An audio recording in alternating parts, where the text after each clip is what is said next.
Supreme court కొత్త rule ప్రకారం ప్రాపర్టీని జస్ట్ మీ పేరు మీద రిజిస్టర్ చేసుకుంటే ఆ ప్రాపర్టీకి మీరు లీగల్ ఓనర్ కాలేరు. మరి ఇక్కడ మీరు ఏం చేయాలో షేర్ చేస్తా.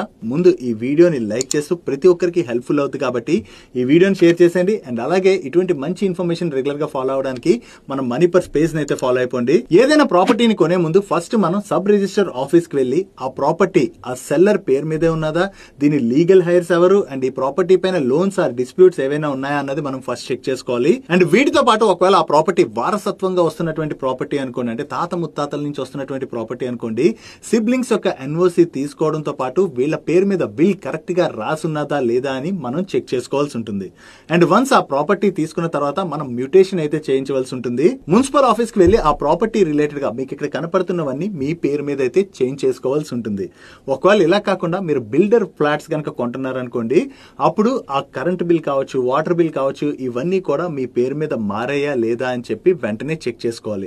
సో ఇకపైన ప్రాపర్టీ కొంటున్నట్లయితే ఈ జాగ్రత్తలన్నీ తీసుకోవాలి కాబట్టి ఇవన్నీ చెక్ చేసుకుని అప్పుడు ప్రాపర్టీ కొనుక్కోండి.